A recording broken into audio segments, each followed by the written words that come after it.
มันไม่ใช่เรื่องยิ้มหัวผลลัพธ์น่ากลัวน่ากลัวอำนาจกรรม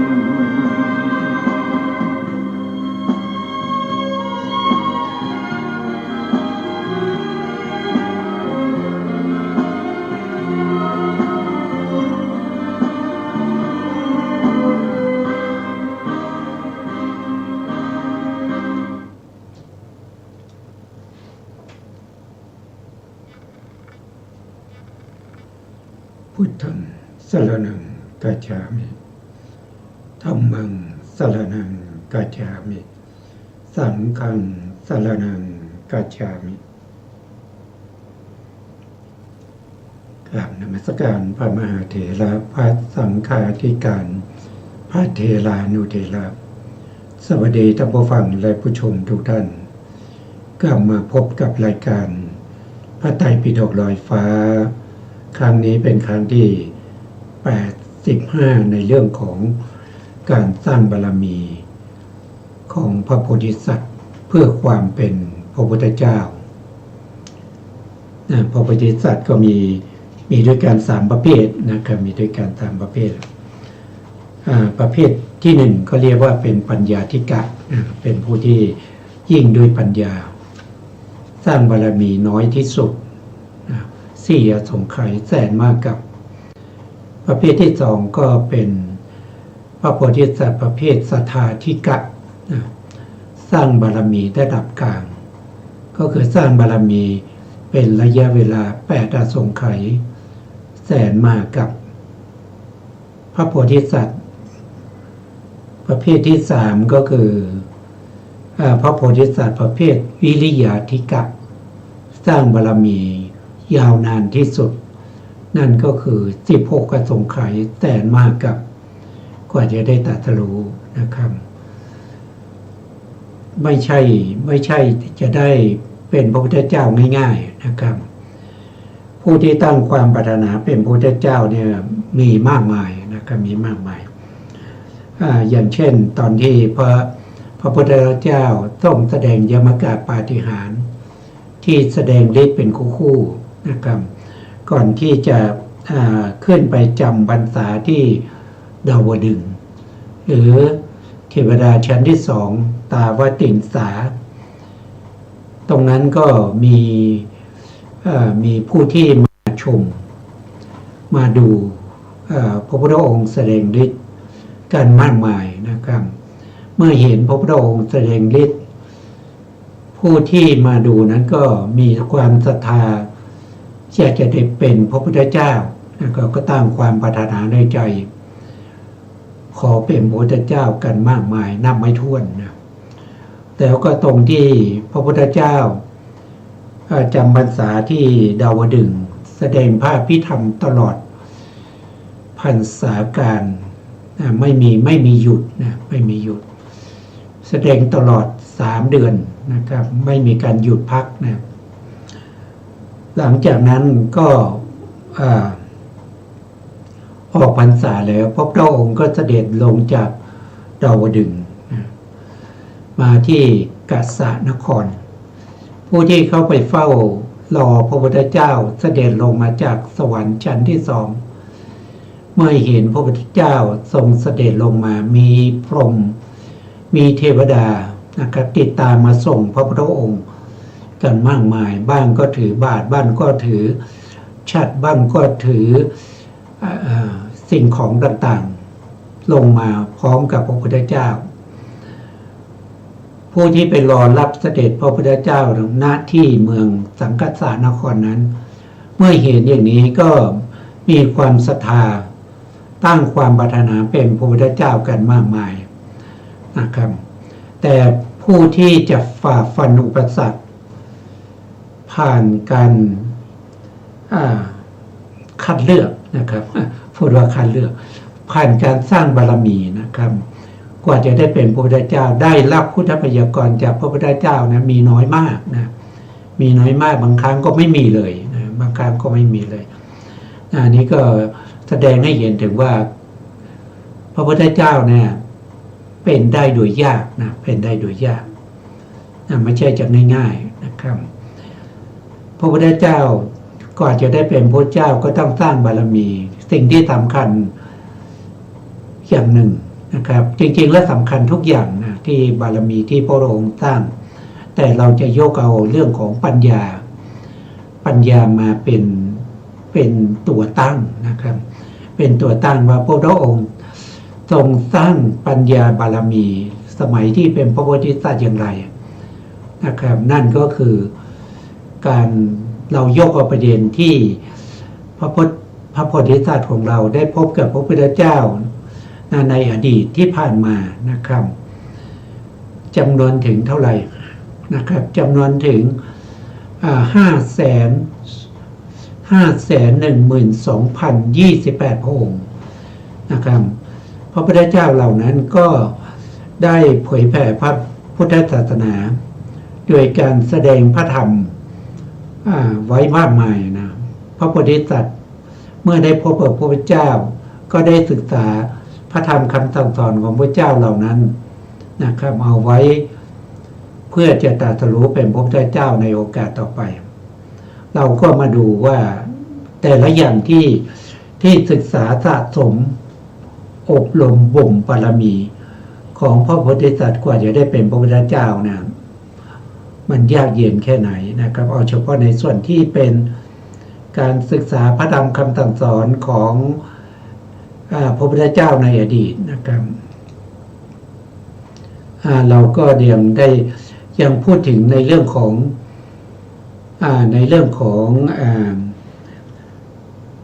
ธรรมที่ยอดเยี่ยมนะสิ่งที่ยอดเยี่ยมนะก็คืออนุตตริย6อนุตตริย6ก็มีทัศนานุตตริยะนะครับการเห็นน่ายอดเยี่ยมนะ2ก็คือสวนานุตตริยะการเห็นน่ายอดเยี่ยมนะ3ลาภานุตตริยะการได้อันยอดเยี่ยม4ก็คือสิกขานุตตริยะนะการได้ศึกษาสิกขา3ของพระพุทธเจ้าถือว่าการได้ที่ยอดเยี่ยมปาริจาริยานุตตริยะอันนี้ก็คือการได้บำรุงนะได้บำรุงพระรัตนตรัยนะเป็นการบำรุงที่ยอดเยี่ยมนะสุดท้ายข้อที่6ก็คืออนุสตานุตตริยะอันนี้ก็คือการตามระลึกถึงคุณของพระพุทธเจ้านะครับเป็นการได้อันยอดเยี่ยมนะครับก็มีอยู่6อย่างทำไมถึงเรียกว่ายอดเยี่ยมก็เพราะว่าการที่เราได้ข้อใดข้อหนึ่งใน6อย่างนี้หรือว่าได้หลายๆข้อใน6อย่างนี้นั้นก็เป็นเหตุเป็นปัจจัยให้เราสิ้นความทุกข์ในวัฏสงสารเป็นเหตุเป็นปัจจัยให้เราได้ตรัสรู้ทำในโอกาสข้างหน้าเราก็ยังพูดถึงในข้อที่1ยังไม่จบนะในข้อที่1ก็คือทัศนานุตตริยะการเห็นยอดเยี่ยมการเห็นอะไรยอดเยี่ยมก็คือการเห็นพระพุทธเจ้าแล้วก็สาวกของพระพุทธเจ้าเป็นการเห็นที่ยอดเยี่ยมนะแล้วก็ในช่วงระยะเวลานี้นะครับพระพุทธองค์ก็ปรินิพพานไปแล้วนะเราจะไปเห็นพระพุทธองค์เห็นพระพุทธเจ้าที่ไหนนะพระพุทธเจ้าไม่กลับมายังวัฏสงสารนี้อีกแล้วนะไปสู่พระนิพพานแล้วนะก็ไม่สามารถที่จะเห็นพระพุทธเจ้าได้และการเห็นสาวกของพระตถาคตก็เป็นเรื่องที่ยากเหลือเกินนะปัจจุบันนี้มีบุคคลได้อ้างตัวเป็นพระอรหันต์กันมากมายนะแต่เราก็ไม่สามารถที่จะตัดสินใจลงไปได้ว่าท่านเป็นพระอรหันต์จริงหรือเปล่านะไม่สามารถที่จะรู้ได้ไม่สามารถที่จะมีผู้ที่มาบอกเราว่าคนนั้นคนนี้เป็นพระอรหันต์ที่น่าเชื่อถือนะเป็นบุคคลที่น่าเชื่อถือนะเพราะฉะนั้นก็สาวกของพระพุทธเจ้าก็หาดูได้ยากเหมือนกันนะในพระธรรมคำสั่งสอนที่เป็นพุทธพจน์ของพระพุทธองค์ได้แสดงไว้ว่า การหลังจากที่พระพุทธองค์ปรินิพพานไปแล้วการเห็นยอดเยี่ยมนั้นก็คือการที่ไปดูการที่ไปดูสังเวชสถานหรือสังเวทวัตถุสังเวชสถาน4 ตำบลอันนั้นจะเป็นการไปเห็นสถานที่ต่างๆที่พระพุทธองค์ได้เคยใช้สอยเช่นอย่างที่ไปดูสวนลุมพินีก็คือไปดูที่พระพุทธองค์เจ้าชายสิทธัตถะได้ประสูติแล้วก็เป็นภพสุดท้ายของเจ้าชายสิทธัตถะตั้งแต่ภพนี้ไปก็จะไม่มีการเกิดอีกแล้วการไปดูสถานที่นั้นก็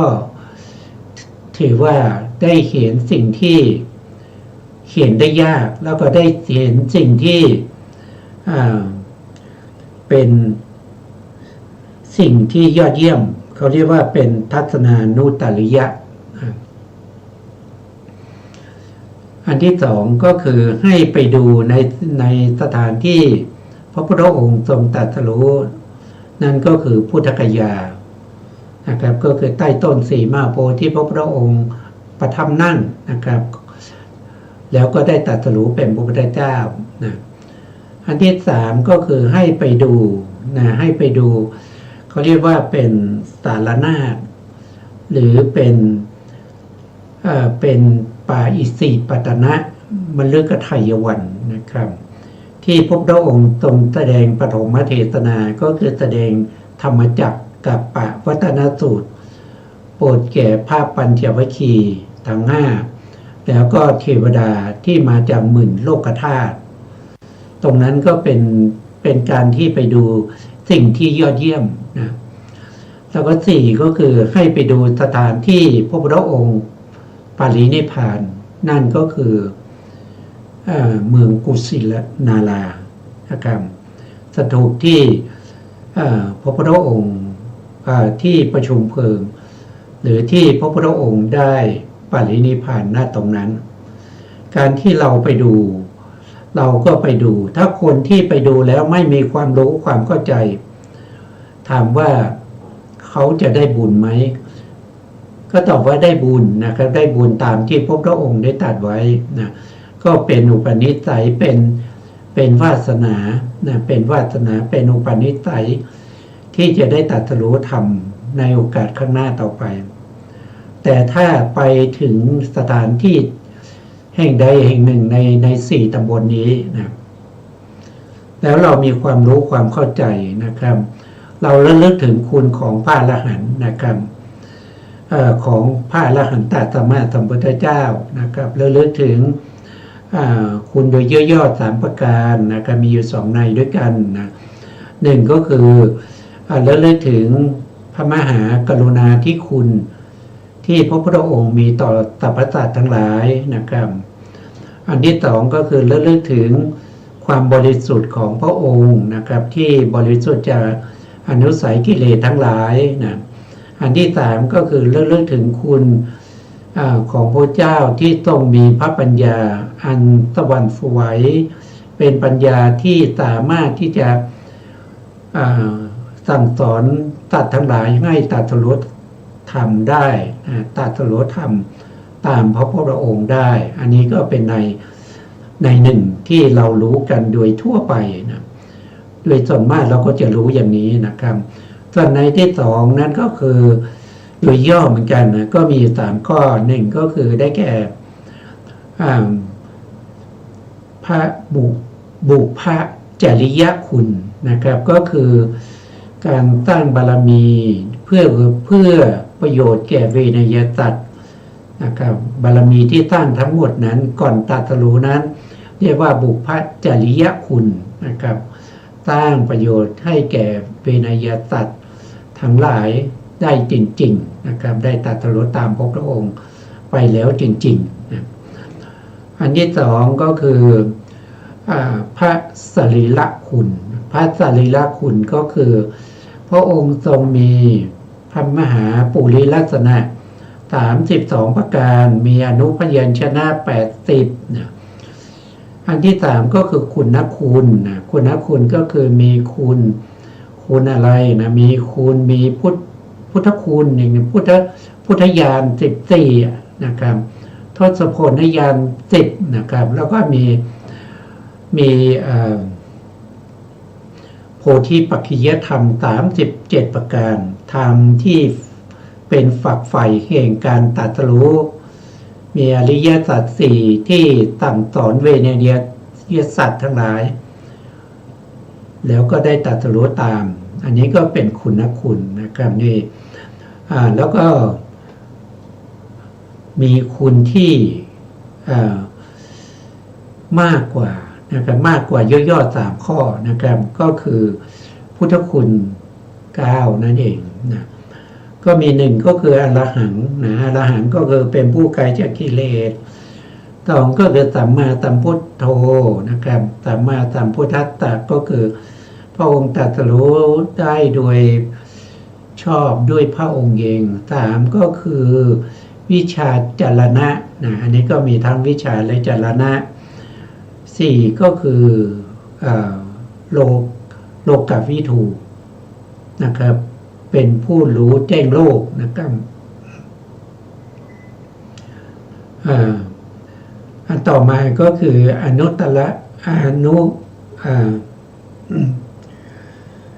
จริยะนะเขาเรียกว่าอะไรนะครับโลกวิถูแล้วก็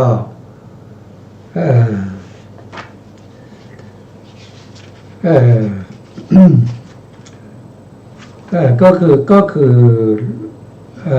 เป็นครูของเทวดาและมนุษย์ทั้งหลายนะแล้วก็ต่อมาก็จะเป็นผู้ฝึกบุรุษที่สมควรฝึกนะครับแล้วก็เป็นครูของเทวดาทั้งหลายแล้วก็เป็นผู้รู้ผู้ตื่นผู้เบิกบานด้วยธรรมนะแล้วก็สุดท้ายก็คือพระกวาเป็นผู้จำแนกแจกแจงพระธรรมสั่งสอนเวไนยสัตว์นะเพื่อที่เราจะได้เข้าใจในพุทธคุณนะครับก็ขอเอาพุทธคุณมาแสดงนะครับมาแสดงให้พวกเราได้ฟังนะครับแล้วก็สามารถที่จะหาข้อมูลเพิ่มเติมนะครับได้ในพระไตรปิฎกนะครับในพระวินัยปิฎกก็มีนะครับหรือว่าในปฏิสัมภิธามรรคในวิสุทธิมรรคท่านก็แสดงไว้นะครับเราก็สามารถที่จะไปศึกษาเพิ่มเติมได้นะครับแต่ที่ผมจะนำมาแสดงก็เพียงแต่เป็นหัวข้อธรรมแล้วก็เป็นแผนที่เป็นลักษณะว่าเป็นลายแทงให้เราไปศึกษาเพิ่มเติมต่อไปนะครับอย่างเช่นคำในข้อที่1นะครับคำว่าอรหังเนี่ยอรหังนี่มีความหมายอยู่11ประการนะครับ11ประการก็มาจากอรรถกถาของพระวินัยอรรถกถาของปฏิสัมภิธามรรคหรือวิสุทธิมรรคนะครับก็แสดงไว้5ข้อด้วยกันนะ1ก็คือเป็นผู้ที่ไกลจากกิเลสพร้อมด้วยวาสนาเป็นผู้ไกลจากกิเลสพร้อมด้วยวาสนานะครับไกลจากกิเลสคืออะไรกิเลสก็คือสภาวะธรรมที่ทำให้เศร้าหมองนะครับทำให้เศร้าหมองคนที่มีกิเลสเนี่ยจิตใจจะเศร้าหมองไปด้วยโลภะนะไปด้วยโทสะไปด้วยโมหะนะครับไปด้วยทิฏฐิมานะไปด้วยอุทธัจจะกุกุจจะนะครับไปด้วยหิริกะโนตปะพูดผิดขออภัยครับไปด้วยอหิริกะก็คือความไม่ละอายต่ออกุศลธรรมไปด้วยอโนตปะก็คือความไม่เกรงกลัวต่ออกุศลธรรมนะครับเราก็ยังมีประเภทที่มีความสงสัยนะมีความฟุ้งซ่านเนี่ยพวกนี้เป็นกิเลสที่ทำให้ จิตของผู้ที่มีกิเลสเหล่านี้นะเศร้าหมองนะครับส่วนพระพุทธองค์นั้นนะครับท่านกำจัดกิเลสเหล่านี้ได้ตั้งแต่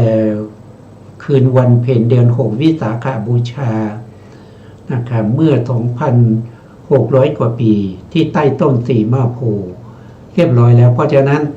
พระองค์จึงไม่มีความเศร้าหมองเหล่านี้เลยนะครับถึงแม้ว่าพระองค์จะได้สิ่งที่เลิศนะครับมีจีวรที่เลิศนะเนื้อผ้าดีผ้าจากแขวนกาสีนะครับละเอียดนุ่มนวลพระองค์ก็ไม่ได้มีจิตใจที่ดีใจหรือจิตใจที่พองขึ้นด้วยอะไรด้วยมานะด้วยทิฏฐินะครับจิตใจของพระองค์ก็ยังปกตินะครับหรือว่าพระองค์ได้ผ้าที่ไม่ดีนะครับอย่างเช่นพระพุทธองค์ได้ผ้าที่เป็นผ้าห่อศพของนางทาสีนะครับพระองค์จิตใจก็ไม่ได้เศร้าหมองนะครับว่าไม่ได้คิดว่าเราเป็นถึงพระพุทธเจ้านะครับแม้กระทั่งจีวร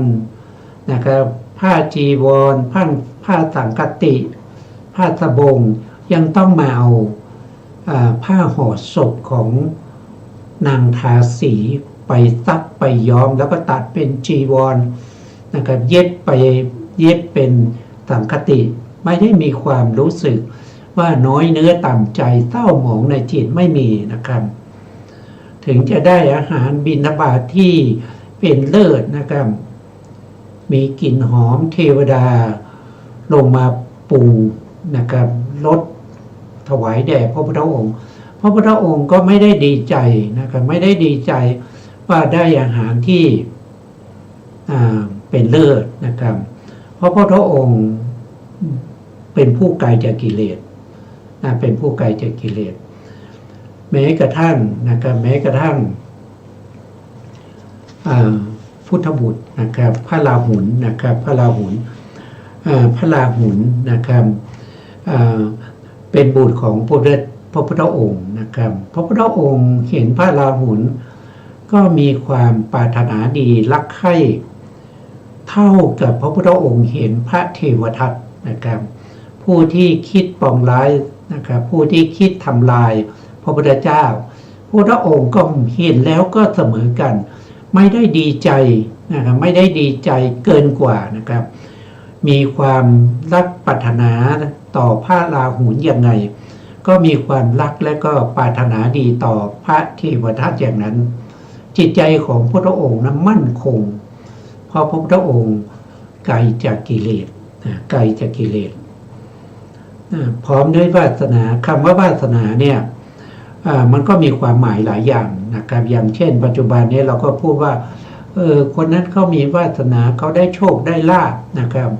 เขาได้รางวัลได้ทรัพย์สินนะครับเขาทำอะไรก็เป็นค้าขายก็ได้เงินได้ทองดีนะครับจับรางวัลเขาก็ได้รางวัลดีๆนะเขามีบุญวาสนาอันนี้ก็ส่วนหนึ่งนะครับในส่วนนี้เขาไม่ได้ละนะครับที่บอกว่าไกลจากกิเลสพร้อมด้วยวาสนานะครับวาสนาในที่นี้หมายถึงในสมัยที่ยังเป็นปุถุชนนะครับมีกิเลสนั้นก็เกิดยั่งลงในใจแล้วก็ทำให้พระพุทธองค์ได้ประพฤตินะครับประพฤติสิ่งที่ไม่ดีด้วยวาจาด้วยการกระทำในสมัยที่เป็นพระโพธิสัตว์ติดต่อกันมาหลายภพหลายชาติยาวนานนะครับหลายชาตินะครับนับภพนับชาติไม่ได้นะครับที่เวียนว่ายตายเกิดมามีอุปนิสัยอัธยาศัยที่เป็นกิริยาท่าทางวาจาที่ไม่ดีเหล่านั้นเมื่อพระพุทธองค์ตรัสรู้เป็นพระพุทธเจ้าพระองค์ก็ละนิสัยอุปนิสัยวาจานะครับกิริยาท่าทางที่ไม่ดีเหล่านั้นหมดสิ้นไปนะครับ วาสนาตัวนี้เนี่ยผู้ที่ละได้เนี่ยมีแต่พระพุทธเจ้าเท่านั้นนะแม้กระทั่งพระปัจเจกนะครับพระปัจเจกพุทธะตรัสรู้เองสอนผู้อื่นไม่ได้แม้กระทั่งอัครสาวกเช่นพระสารีบุตรพระโมคคัลลานะหรืออสีติมหาสาวกทั้งหลายนะครับถึงจะสร้างบารมีมายาวนานนะครับอย่างเช่นพระสารีบุตรก็สร้างบารมีมาถึง1 อสงไขยแสนมหากัปนะถ้าเป็นพระปัจเจกก็2 อสงไขยแสนมหากัปถ้าเป็นอสีติมหาสาวกก็ตั้งแสนมหากัปยังไม่สามารถที่จะละวาสนาเหล่านี้ได้นะครับวาสนาที่ละได้คือวาสนาที่เกี่ยวกับเรื่องของกิริยาท่าทางวาจานะครับที่ไม่ดีเหล่านั้นนะครับพระพุทธองค์ละได้นะครับละได้หมดมีอยู่คนเดียวนะครับที่ละได้ในขณะที่ได้ตรัสรู้เป็นพระอรหันตสัมมาสัมพุทธเจ้านะนี่คือข้อที่1นะครับถ้าเราไปในสถานที่ที่เป็นเวชนียสถาน4 ตำบลนั้นเราก็ลึกๆว่าโอ้บุคคลที่ใครจะกิเลสนะครับละวาสนาได้นะครับได้มาเกิดได้มาประสูติตรงนี้แล้วพระองค์ได้มาตรัสรู้อริยสัจสี่เป็นพระพุทธเจ้าณใต้ต้นโพนี้พระพุทธเจ้าได้แสดงธรรมมาจากกปวัตนสูตรตรงนี้นะครับผู้ที่ไกลจากกิเลสแล้วก็ละวาสนาได้นะครับก็เลิกอย่างนี้ไปก็ยิ่งจะได้บุญมากกว่ากันไปดูเฉยๆนะครับไปดูเฉยๆนะครับพุทธคุณข้อที่2นั้นก็คือได้แก่ทำลายเสียฆ่าศึกภายในนะฆ่าศึกภายในนะครับสิ่งที่ยากที่สุดนั้นก็คือสิ่งที่มันอยู่ในใจของเรานะครับที่เราจะทำลายสิ่งนั้นนะครับถ้าเป็นฆ่าศึกภายนอกนี่มันไม่ยากนะมันไม่ยากนะครับแต่ฆ่าศึกภายในที่มันเกาะกินอยู่ในใจของเรานะที่เป็นราคะโทสะโมหะนะพวกนี้ที่อยู่ในใจเนี่ยมันเป็นฆ่าศึกนะครับมันทำให้ใจเราเนี่ยเศร้าหมองนะมันอยู่ใกล้ชิดกับตัวเราเหลือเกินมันอยู่ในใจของเรานะอันนี้แหละทำได้ยากนะทำได้ยากแต่พระองค์ก็กำจัดสิ่งเหล่านี้ได้ด้วยอริยมรรคนะครับอย่างเช่นโสดาปัตติมรรคของพระองค์เกิดขึ้นนะครับพระองค์ก็ทำลายเสียซึ่งอะไรซึ่งจิตนะจิตที่เป็นทิฏฐิคัตตะสัมปยุตตจิต4นะครับแล้วก็ทำลายวิจิกิจฉาสัมปยุตตจิตอีก1 ดวงโสดาบันก็ทำลายอกุศลจิตได้5 ดวงนะครับถ้าเป็นสกทาคามีนะครับตอนที่เจริญปฏิจจสมุปบาทในยามสุดท้ายคือปัจฉิมยามนั้นตอนที่พบพระองค์ได้สกทาคามีมรรคตอนนั้นก็ทำให้กิเลสที่เป็นอย่างหยาบนะครับที่ไม่นำไปสู่อบายเช่นโทสะอย่างหยาบที่ไม่นำไปสู่อบายแล้วก็ราคะอย่างหยาบที่ไม่นำไปสู่อบายสกทาคามีก็ละได้นะสกทาคามีมรรคก็กำจัดส่วนนั้นไปได้นะครับต่อมาก็ได้อนาคามีมรรคอนาคามีมรรคก็กำจัดเสียซึ่งกรรมราคะประเภทที่เป็นอย่างหยาบเป็นประเภทที่เป็นอย่างละเอียดนะประเภทที่เป็นกรรมราคะที่เป็นอย่างละเอียดแล้วก็กำจัดเสียซึ่งโทสะมูลจิตที่เป็นอย่างละเอียดอันนี้ก็อนาคามีมรรคนะเป็นตัวกำจัดแล้วก็ตอนที่ได้เป็นพระอรหันต์ก่อนสว่างนะครับอรหันตมรรคเกิดขึ้นก็กำจัดอกุศลจิตที่เหลือทั้งหมดให้หมดไปนะครับหลังจากนั้นนะครับมหากิริยาจิตของพระโพธิสัตว์ก็เปลี่ยนไปเป็น มหากิริยานะมหากิริยาจิตนะเพราะฉะนั้นพระองค์ก็กำจัดเสียเส้นข้าศึกภายในได้ในขณะที่ได้อรหันตมรรคนะครับแล้วข้อที่สามก็คือทำลายซี่กรรมแห่งสังสารวัฏซี่กรรมแห่งสังสารวัฏที่เป็นซี่ระหว่างล้อและดุมนะที่หมุนไปในวัฏสงสารนะครับหมุนไปในวัฏทุกข์นะพระองค์ทรงกำจัดแล้วนะวงภายนอกนะครับ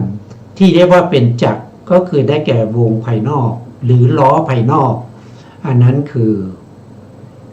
ชรานะครับและมรณะชราและมรณะ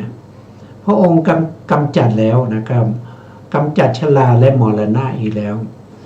ชรามรณะมาจากไหนก็มาจากชาติคือการเกิดตอนนี้พระองค์ไม่มีชาติแล้วเพราะฉะนั้นชรามรณะก็ไม่มีแล้วนะแล้วก็ซี่ของล้อนั่นนะครับเชื่อมจากวงหรือเชื่อมจากจักรมาสู่ดุมนะอันนั้นพระองค์ก็ทำลายแล้วอันนั้นคืออะไรก็คือสังขารทั้งหลายไม่ว่าจะเป็นอบุญญาภิสังขารก็คือได้แก่เจตนาที่อยู่ในอกุศลจิต12พระองค์ก็กำจัดสิ้นไปแล้วนะอุญญาภิสังขารก็คือได้แก่เจตนาที่อยู่ในมหากุศลนะอยู่ในฌานกุศลนะที่เป็นกุศลที่เป็นฝ่ายโลกิยะพระองค์ก็กำจัดหมดแล้วเพราะพระองค์ไม่มีจิตเหล่านี้เพราะพระองค์มีจิตที่เป็นกิริยานะครับเพราะฉะนั้นบุญญาภิสังขารอาเนนชาภิสังขารแล้วก็อาบุญญาภิสังขารพระองค์ก็กำจัดสิ้นแล้วหักแล้วซึ่งซี่กรรมแห่งสังสารวัฏเพราะซี่กรรมนั้นคือภิสังขารทั้งหลายคือเจตนาทั้งหลายนะครับกำจัดแล้วนะกำจัดแล้วดุมคืออะไรดุมคืออวิชชานะดุมคืออวิชชาพระองค์ก็กำจัดอวิชชาแล้วเพราะอวิชชานี้เป็นโมหะนะเป็นโมหะเจตสิกหรืออวิชชาเนี่ยเกิดร่วมกับอกุศลจิต12ดวงตอนที่พระองค์ได้เป็นพระอรหันต์พระองค์ก็กำจัดอกุศลจิต12ดวงนะครับทั้งหมดนั้นสิ้นไปแล้วเพราะฉะนั้นอวิชชาก็ไม่มีสำหรับพระองค์นะครับไม่มีสำหรับพระองค์นะก็กำจัดดุมนั้นแล้วนะแล้วก็มีเผ่านะมีเผ่าที่สอดเข้าไปที่ดุมนั้น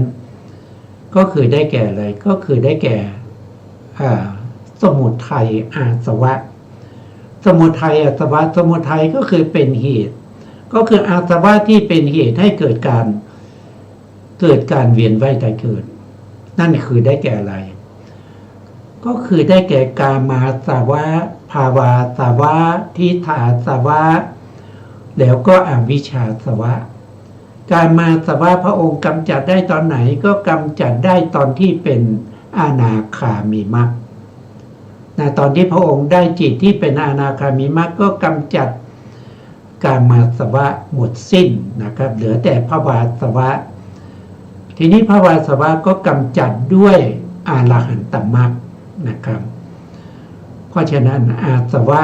ก็ถูกกำจัดไปนะแล้วทิฏฐาสวะล่ะทิฏฐาสวะนี่กำจัดได้ตั้งแต่ได้โสดาปัตติมรรคแล้วนะอวิชชาสวะล่ะอวิชชาสวะก็กำจัดได้ด้วยอรหันตมรรคนะเพราะฉะนั้นอาสวะที่สอดเข้าไปในดุมนั้นก็ถูกกำจัดแล้วเพราะถูกกำจัดนี้แหละสมุทัยจึงไม่มีเพราะสมุทัยเนี่ยอาศัยอาสวะเหล่านี้เกิดเมื่ออาสวะเหล่านี้ถูกทำลายจนสิ้นด้วยสูงสุดนั่นก็คืออรหันตมรรคเพราะฉะนั้น สมุทัยจึงไม่มีอีกต่อไปนะครับแล้วก็ลดก็ประกอบเข้าด้วยภพสามก็คือกามภพรูปภพอรูปภพแล้วถามว่าหลังจากที่พระพุทธเจ้าปรินิพพานไปแล้วเราจะไปตามหาพระพุทธเจ้าในกามภพมีไหมไม่มีนะครับเราไม่ตามหาพระพุทธเจ้าในรูปภพมีไหมไม่มีเพราะพระองค์ไม่เกิดอีกแล้วเมื่อเราไปตามหาพระองค์ที่อรูปภพมีไหมก็ไม่มีอยู่ดีจะหายังไงก็ไม่มีเพราะพระองค์เข้าปรินิพพานแล้วไม่หวนกลับมายังวัฏฏะสงสารนี้อีกนะเพราะฉะนั้นจึงไม่มีนะครับจึงไม่มีสิ่งเหล่านี้นะอันนี้ก็เป็นอะไรนะครับอันนี้ก็เป็นพระองค์ทรงหักแล้วซึ่งที่กรรมแห่งสังสารจักรคือล้อภายนอกที่คือได้แก่ที่เชื่อมจากล้อมาสู่ดุมนะครับดุมก็เป็นแกนกลางของล้อสอดเข้าด้วยเผาแล้วก็ประกอบกันขึ้นเป็นลบนะลบก็หมายถึงภพสามนะภพสามหรือจะว่าต่อไปก็คือกำเนิดสี่ก็ได้ภพสามกำเนิดสี่คติห้าถีวิญญาณถีที่เจ็ดนะสัตวะเก้านะครับพวกนี้ไม่มีเหลือนะครับทำไมไม่เหลือก็ถูกมรรคจิตกำจัดสิ้นไปแล้วนะเพราะฉะนั้นพระองค์จึงไม่มีการไปในภพทั้งสามไม่ว่าจะเป็นกามภพรูปภพอรูปภพก็ไม่มีหาไม่ได้นะครับต่อไปในข้อที่สี่นะครับคุณของพระพุทธเจ้าในข้อที่สี่ท่านก็บอกว่าเป็นผู้ควรแก่เครื่องสักการะบูชาทั้งหลายเป็นเครื่องบูชาทั้งหลายเป็นผู้ที่ควรแก่เครื่องบูชานะครับทำไมควรแก่เครื่องบูชาก็เพราะว่าบุคคลที่นำเอาสิ่งของเช่นดอกไม้นะครับดอกไม้ของหอมธูปเทียนนะครับหรือว่าน้ำมันนะครับมาจุดถวายพระพุทธเจ้านะครับถวายพระพุทธเจ้าเพียงเล็กน้อยก็ได้ผลตอบแทนอย่างมหาศาลเพราะมีผลมากไงเราทำบุญกับพระพุทธเจ้าเนี่ยมันมีผลมากใช่ไหมครับอย่างเราไปทำบุญกับคนใดคนหนึ่งนะครับไปทำบุญกับคนนั้นคนนี้นะครับหรือว่าจะเป็นในสมัยพุทธกาลเขาก็ไปทำบุญกับบุรณะกันสปะอย่างนี้ครับนะขูนอกพระพุทธศาสนามัคคลิโคสารอย่างนี้นะอาชิตกัมพลนะครับหรือสัญชัยเวทบูตรนะหรือปักกุทะกัจจยนะหรือนิคนนาถบุตรพวกนี้ก็ตั้งตัวเป็นพระพุทธเจ้านะครับเราเอาอาหารเอาปัจจัยสี่ปัถวายแก่พวกนี้มันได้ผลน้อยนะครับแล้วเรามาเทียบกับพระพุทธองค์เมื่อเราถวายกับพระพุทธเจ้าเนี่ยเราจะได้อานิสงส์นับหาประมาณไม่ได้เอาบูรณะกัสสปะมาทั่วจักรวาลนะครับเราก็ถวายทานก็ยังไม่เทียบเท่ากับเศษเสี้ยวที่16ที่เราถวายแด่พระพุทธเจ้าทำไมเป็นอย่างนั้นก็พระพุทธเจ้าท่านมีคุณนะท่านมีคุณที่เป็นอรหันตคุณอย่างเช่นที่เราพูดไปแล้วนะครับว่าพุทธคุณโดยย่อๆนะครับมีบุพจริยคุณนะครับมีมหาปุริลักษณะนะครับที่เราเรียกว่าเป็นสรีระคุณนะครับแล้วก็มีคุณคุณก็คือผู้ที่ปัจจยธรรม37ประการที่ตั้งสอนเวนยศาสตร์เหล่านั้นถ้าถามว่าอย่างเช่นบุรณะกันสปะนิคนนาถบูตรนะครับแล้วก็มัคคลิโคสาร อาชิตกำพลหรือสัญชัยเวรันทบุตรพวกนี้เนี่ยเขาก็ตั้งตัวเป็นศาสดาตั้งตัวเป็นพระพุทธเจ้าถามว่าเขามีไหมเขามีไหมเขาได้สร้างบารมีอย่างพระพุทธเจ้าหรือเปล่าเขามีบุพจริยคุณสร้างบารมีมากี่อสงไขยไม่มีนะไม่มีนะอยู่ๆก็ตั้งตัวเองเป็นพระพุทธเจ้าอย่างนี้แล้วเวลาเราไปถวายเนี่ยเราจะได้อานิสงส์มันน้อยนะครับอานิสงส์น้อยที่เราถวายได้พระพุทธเจ้าเนี่ยได้อานิสงส์มากนะครับอย่างเช่นนางทาสีนะครับเป็นคนยากไร้เข็นใจนะครับหลังจากที่พระพุทธองค์ปรินิพพานไปแล้วนะท่านก็ระลึกถึงพระพุทธองค์นะครับแล้วก็เดินมาก็นึกถึงคุณของพระพุทธเจ้านะครับก็เห็นดอกไม้นะครับดอกไม้อยู่ข้างทางนะครับเขาเรียกว่าเป็นดอกไม้เขาเรียกว่าดอกบุกขมนะที่ออกเหลืองๆนะครับก็นึกถึงคุณพระเจ้าก็ไปเด็ดเอาดอกนั้นมานะครับแล้วก็เดินไปเพื่อจะบูชาพระพุทธเจ้านะทีนี้เวลาเดินไปนะท่านก็ถูกแม่โคอ่อนเนี่ยพิตายจิตของท่านผ่องใสท่านได้เทวสมบัติท่านได้ไปเกิดเป็นเทพธิดาอยู่ชั้นดาวดึงส์มีวิมานเป็นสีเหลืองมีนางฟ้าที่เป็นบริวารคอยดูแลถึง500 องค์ด้วยกันเพราะอะไรก็เพราะว่าตั้งใจจะเอาดอกไม้ดอกบัวโขมนั้นไปถวายบูชาคุณพระพุทธเจ้านะครับเห็นไหมได้อานิสงส์มากมายนะครับได้เป็นนางฟ้าได้เป็นเทวดานะ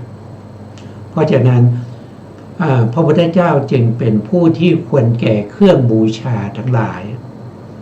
เพราะเอาเครื่องบูชาไปถวายเพียงเล็กน้อยแต่ได้ผลตอบแทนที่มากมายเหลือเกินนับไม่ถ้วนนะจึงเป็นผู้ที่ควรแก่การบูชาเป็นอย่างยิ่งนะครับบูชาด้วยข้าวน้ำนะเครื่องหอมดอกไม้ธูปเทียนอย่างนี้เป็นต้นนะพุทธคุณข้อที่5ก็คือเป็นผู้ที่ไม่มีที่ลับในการทำบาปนะพระพุทธเจ้าเนี่ยเป็นผู้ที่จะอยู่ในที่ลับหรืออยู่ในที่แจ้งนะครับจะอยู่ในที่ไหนก็ตามนะพระพุทธองค์ไม่มีการทำบาปนะครับไม่ใช่เหมือนบุคคลที่บางคนที่ตั้งตัวเป็นอะไรเป็นบุคคลที่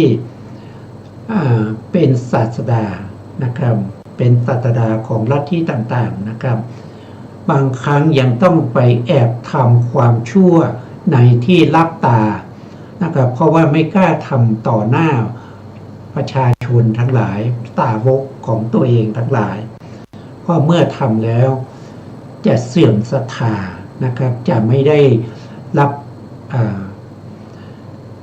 เครื่องสักการะทั้งหลายนะครับเพราะฉะนั้นจึงต้องไปหาที่ลับนะในการที่จะทำบาปนะเพราะจะให้เห็นให้คนอื่นเห็นไม่ได้ไม่เหมือนกับพระพุทธเจ้าของเราจะอยู่ในที่ลับในที่แจ้งจะอยู่ในที่ไหนๆก็ตามนะครับพระองค์ไม่มีการทำบาปไม่มีการทำอกุศลธรรมแม้จะคิดให้จิตเป็นอกุศลก็ไม่มีนะครับเพราะจิตของพระองค์นั้นเป็นมหากิริยาจิตเป็นมหากิริยาจิตเพราะฉะนั้นเนี่ยพระองค์ไม่จำเป็นต้องมีที่รับไว้ทำบาปนะไม่มีนะอันนี้ทั้ง5ข้อนี้ก็มาจากอัตถกถานะครับอัตถกถาของพระวินัยอัตถกถาของปฏิสัมภิทามรรคอัตถกถาในวิสุทธิมรรคก็กล่าวไว้5ข้อนี้นะส่วนข้อต่อไปนะครับอีก6ข้อนี้ก็มาจากฎีกานะครับฎีกาของพระวินัยฎีกาของปฏิสัมภิทามรรคฎีกาของ วิสุทธิมรรคนะครับข้อที่6นะครับข้อที่6ก็คือเป็นผู้ที่ไกลจากคนชั่วผู้ไม่ได้รับการอบรมนะครับก็คือหมายถึงว่าบุคคลที่นะครับเป็นคนชั่วสั่งสอนยากว่ายากนะครับเป็นบุคคลที่ไม่เอาใจใส่ในคำสอนของพระพุทธเจ้านะไม่สนใจนะครับอย่างเช่นยกตัวอย่างเช่นสุนัขขตะลิชวีนะครับตอนมาบวชใหม่ๆด้วยศรัทธาในพระ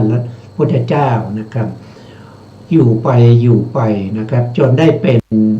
พุทธอุปถากอยู่ช่วงหนึ่งนะครับแล้วหลังจากนั้นก็หนีไปนะครับลาสิกขาไปมากล่าวร้ายพระพุทธองค์นะครับเพราะนี้บุคคลอย่างนี้เนี่ย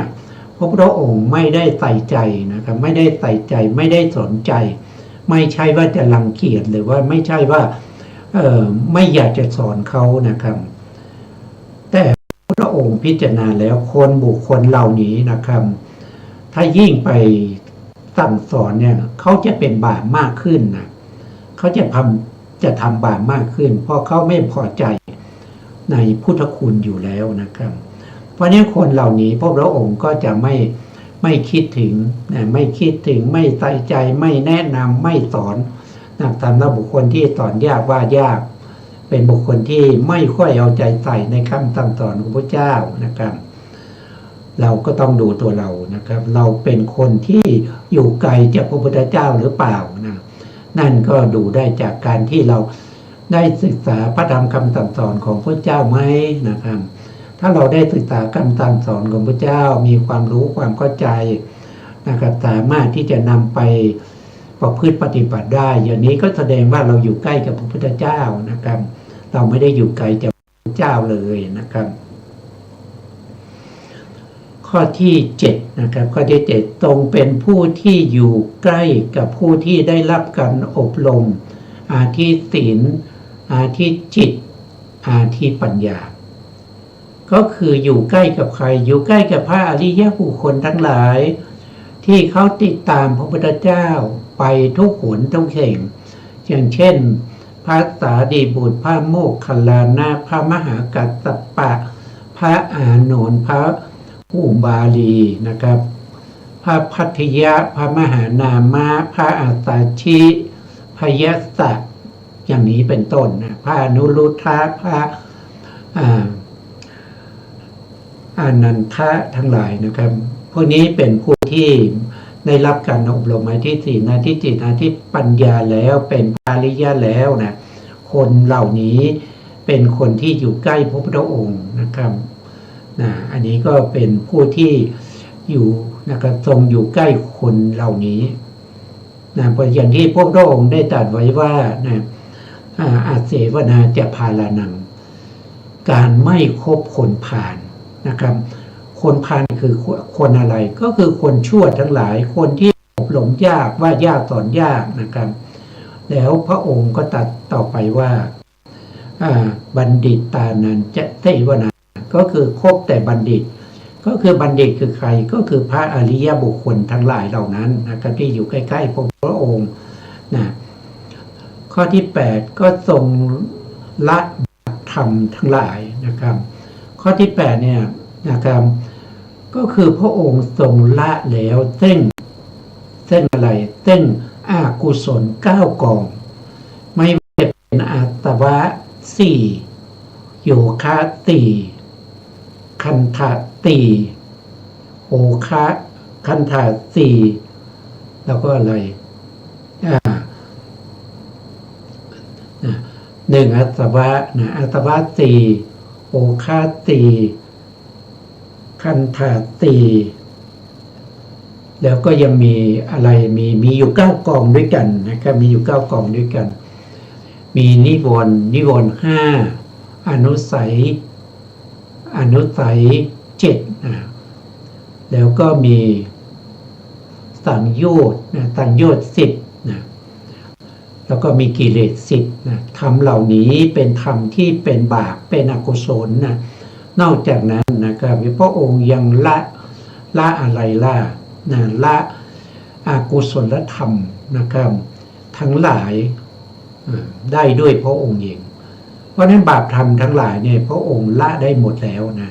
เพราะฉะนั้นจึงได้ชื่อว่าเป็นผู้ที่ทรงละบาปธรรมทั้งหลายเป็นผู้ที่ไม่มีบาปธรรมทั้งหลายนะข้อที่9นะครับทรงเป็นผู้อันท่านผู้รู้ทั้งหลายไม่ละเว้นคือผู้รู้คือรู้อะไรรู้อริยสัจสี่นะรู้อริยสัจสี่รู้ว่านี้เป็นธรรมที่ควรรู้ยิ่งนี้เป็นธรรมที่ควรกำหนดรู้ด้วยอนิจจังทุกขังอนัตตานี้เป็นธรรมที่ควรละด้วยปหารสามก็คือละด้วยยาตาปริญญาละด้วยปหานะละด้วยยาตาปัญญาละด้วยตีละนาปัญญาละด้วยปหานะปัญญานะครับแล้วก็ธรรมเหล่านี้เป็นธรรมที่ควรเจริญนะก็คือได้แก่อริยมรรคมีองค์8นะพระองค์ทรงอยู่ใกล้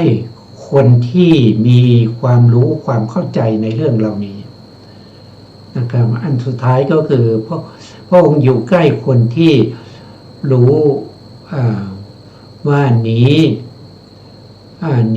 เป็นธรรมที่ควรทำให้แจ้ง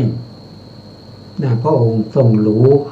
แล้วก็ผู้ที่อยู่ใกล้พระองค์เหล่านั้นก็รู้ธรรมเหล่านี้เพราะฉะนั้นพระองค์ก็อยู่ใกล้คนเหล่านี้นะอยู่ใกล้คนเหล่านี้ไม่ละเว้นคนเหล่านี้เวลาจะแสดงธรรมก็แสดงธรรมแก่คนเหล่านี้นะคนเหล่านี้ผู้มีศรัทธานะผู้มีศรัทธาในพระรัตนตรัยนะครับผู้ที่มาปรากฏในข่ายพยานของพระเจ้านะครับเพราะงั้นบุคคลเหล่านี้พระองค์จะไม่ละเว้นนะครับแม้กระทั่งสุภัททะนะครับซึ่งเป็นสาวกองค์สุดท้ายนะครับที่ได้ตรัสรู้ตอนที่พระพุทธเจ้าใกล้ปรินิพพานนะพระพุทธองค์ก็ตั้งต้นไปด้วยความทุกข์ทรมานนะครับไปเพื่อจะไปโปรดสุภัททะแล้วก็จะไปปรินิพพานณกุสินารานั้นจะเห็นได้ว่าผู้ที่จะตรัสรู้ที่เป็นเวนยสัตว์เนี่ยพระพุทธองค์ขนไปหมดแล้วนะส่วนที่เหลือก็ไม่ใช่พุทธเวไนยนะไม่ใช่พุทธเวไนยก็จะเหลือแต่พวกเรานะครับพวกเรานี่ยังไม่รู้ว่าจะเป็นประเภทไหนนะครับถ้าเราจะได้ฟังธรรมแล้วตรัสรู้นะครับต่อหน้าพระพักตร์เราก็เป็นพุทธเวไนยนะถ้าเราฟังธรรมจากสาวกทั้งหลายนะครับแล้วก็ตรัสรู้นะแล้วก็เป็นอะไรเป็นสาวกเวไนยนะครับก็เป็นสาวกเวไนยหรือว่าเราจะเป็นธรรมะเวไนยนะครับธรรมะเวไนยก็คือเราได้อ่านแล้วเราได้ทำความรู้ความเข้าใจในพระธรรมคำสั่งสอนนะมีพระไตรปิฎกเราก็เปิดอ่านนะครับเราได้ตรัสรู้ธรรมเราตรึกพระธรรมได้นะอย่างที่เราได้ศึกษาไปแล้วการที่เราจะตรัสรู้ธรรมได้มีอยู่5ประการด้วยกัน1ก็คือฟังธรรม2ก็คือแสดงธรรม3ก็คือตรึกพระธรรม4ก็คือสาธยายพระธรรม5ก็คือสมถะวิปัสสนานะครับปัจจุบันนี้ก็มีสมถะวิปัสสนานะครับวันนี้เวลาเราหมดเช่นเคยนะครับเพราะฉะนั้นเวลาหมดเราก็ต้องคืนเวลานะครับสุดท้ายนี้ก็ขอกราบขอบคุณพระครูสมุทรวิศวัตรวรกิจโจผู้อำนวยการสถานีวิทยุเพื่อการศึกษาพระพุทธศาสนาและวัฒนธรรม FM 104.5 เมกะเฮิรตซ์วัดไฟหินจังหวัดเชียงใหม่และขอกราบขอบคุณพระครูปริยัติยานุศาสตร์ขอบคุณท่านผู้ฟังและผู้ชมทุกท่านนะครับแล้วเราจะพบกันใหม่ในครั้งต่อไปครับวันนี้ลาไปก่อนครับสวัสดีครับ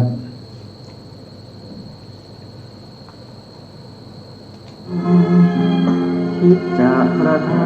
ำยังให้พึงสังวร